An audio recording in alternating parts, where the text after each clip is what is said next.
물주기에 대해서 더 이상 헷갈리지 않게끔 저희가 만들어드리기 위해서 물을 많이 주면 과습이 올까봐 사람들이 되게 두려워해요. 왜냐면 과습은 돌이킬 수 없는 거라서 정말 무서운 거거든요. 이 뿌리를 썩게 하는 거는 다른 게 아니에요. 새로운 물로 모두 밀어내준다. 이 분갈이의 다양한 목적들 중 하나는 안녕하세요, 허니와 철입니다. 네, 여러분, 묘원이와 목철이가 이제 드디어 저희 사무실로 옮기게 되었는데요. 사실 어제 작은 해프닝이 있었습니다. 묘원이가 차에서 사무실로 들어오자마자 잎이 이렇게 푹 죽어 있는 거를 제가 발견을 하고, 저희 묘원이가 사무실로 넘어왔는데 상태가 많이 좋지 않습니다. 이제 제가 정말 믿을 수 있는 사람에게 도움을 요청을 해서 지금 살짝 이렇게 올라온 모습이 있는데, 왜 묘원이가 그렇게 됐는지, 어떻게 고쳤는지 궁금해 하실 것 같아서 오늘 강사님과 함께 아예 레슨을 준비해봤습니다. 강사님, 들어와 주시죠. 안녕하세요. 오늘의 1대1 강사를 맡은 꽃피는 시간 대표입니다. 어제 작은 해프닝이 있었는데, 어제 묘원이의 잎이 축 처졌던 이유는 이 물주기 때문이었어요. 식물 키우기에 대해서는 정말 많은 상식들이 퍼져 있는데요, 가장 많은 오해를 빚고 있는 게 이 물주기가 아닐까 싶어요. 그래서 이 물주기에 대해서 더 이상 헷갈리지 않게끔 저희가 만들어드리기 위해서 준비해봤습니다. 바로 보시죠. 네, 자, 이 물주기, 이제 허니와 철이 씨는 물 줄 때 이 주기는 어떻게 주는 게 좋다고 생각하시나요? 허니 씨부터 한번 말씀해 주세요. 일단 저희가 이 꽃을 샀을 때 실제로 판매하시는 분한테 저희가 물어봤었는데요. 묘원이 같은 경우에는 2주에 한 번, 그 다음에 목철이 같은 경우에는 한 달에 한 번 물 주면 된다 해서 그 주기로 줄까 하고 있습니다. 맞아요. 그 말도 맞는데 더 좋은 방법이 있어요. 보통 이 식물마켓 사장님이나 이제 화원 아저씨들이 보통 말씀하시는 게 이 식물은 물 좋아하니까 3일에 한 번씩 주세요. 이 친구는 다육이니까 한 달에 한 번씩 주세요. 이렇게 말씀을 많이 하시는 거거든요. 그런데 그분들이 잘못 알고 있어가지고 그 물주기에 대해서 그렇게 말씀하시는 게 아니고, 식물에 대해서 잘 모르는 분들도 간편하게 그래도 식물이 죽지 않게끔 잘 관리할 수 있을 정도의 물주기는 가능하죠. 그렇게. 하지만 식물에게 있어 그게 최선의 방법은 아니라는 거, 이거는 꼭 알고 넘어갔으면 좋겠어요. 최선의 방법을 바로 말씀드리자면, 식물은 이 주기에 따라서 며칠에 한 번 이렇게 물을 주는 게 아니라 화분 이 흙에서 이 겉흙이 건조해졌을 때마다 주는 거거든요. 어떤 뜻인지 좀 이해가 되셨나요, 철희 씨? 왜 그럴 것 같다는 게 방금 생각이 들었어요. 사람마다 실내에서 키우는 환경 자체가 다르기 때문에 꼭 주기에 맞춰서 준다면은 이게 환경에 따라서 식물에게 다른 영향이 끼칠 수 있을 것 같다는 생각이 방금 들었어요. 그렇죠. 화분이 크기가 클수록 흙이 많이 담기기 때문에 물을 저장할 수 있는 부피가 커지거든요. 그래서 화분의 크기나, 그리고 이 화분 안에서 뿌리가 어떤 형태로 많이 퍼져 있느냐, 그리고 이 식물이 얼마나 이 증산작용을 활발하게 하느냐, 너무 많은 변수들이 껴있는 거기 때문에 이 물주기는 이 주기에 따라서 주기에는 애매한 부분이 있다는 거죠.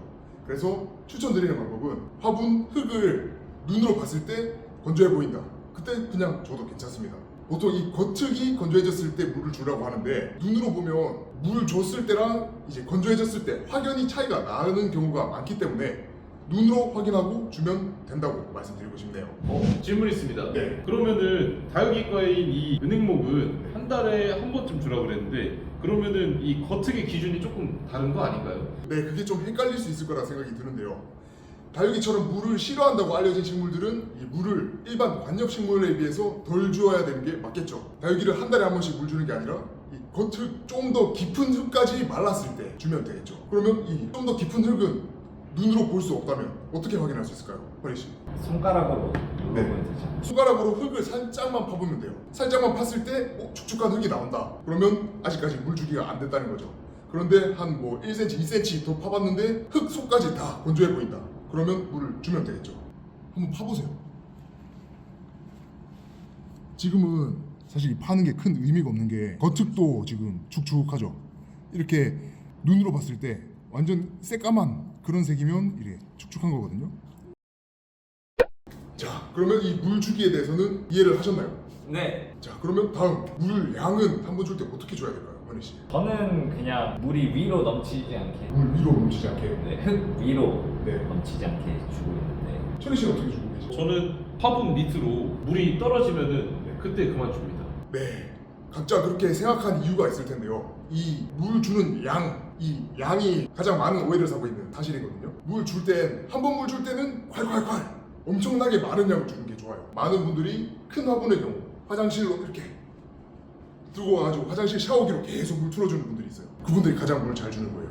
그럼 지금 물을 한번 같이 줘봐도 될까요? 네, 그러면 물 한번 같이 줘보시죠. 이렇게 물을 준비했는데 혹시 물의 온도도 중요한가요? 그쵸, 요즘 같은 날씨에는 물이 수돗물이 굉장히 차게 나오는 경우가 많은데요. 너무 찬 물을 뿌려주게 되면 뿌리에 무리가 갈 수가 있어요. 그래서 최대한 상온에 맞춰서 주는 게 좋거든요. 왜냐하면 이 식물체 안에 있는 수분도 상온에 있기 때문이죠.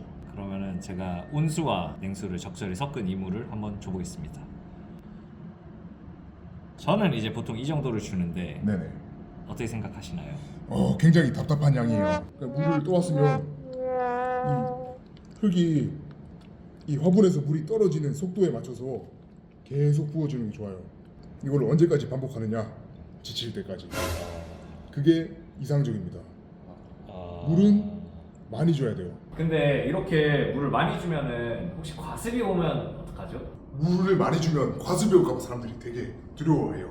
왜냐면 과습은 돌이킬 수 없는 거라서 정말 무서운 거거든요. 과습은 물이 오랫동안 머물러 있고 흙 속으로 공기가 안 통하면 오는 거예요. 그러니까 한 번 물 줄 때 물을 많이 줬다고 해서 과습이 오는 게 아니죠. 그렇다면 이 점에 대해서 좀 알려드리고 싶어요. 이 화분이 물 주기 전 화분입니다. 이 화분이 물 준 후 화분이에요. 이게 이상적인 화분을 제가 그려놓은 건데 이 깜장색 물은 오래된 물이에요. 그러니까 흙의 배수성, 물 빠짐성이 덜 좋으면 예전에 줬던 물이 오랫동안 남아있겠죠. 그러면 이렇게 검정색으로 물이 고여 있어가지고 썩게 되죠. 그렇게 되면 이 뿌리에 산소가 공급이 안 돼가지고 과습이 오는 거거든요.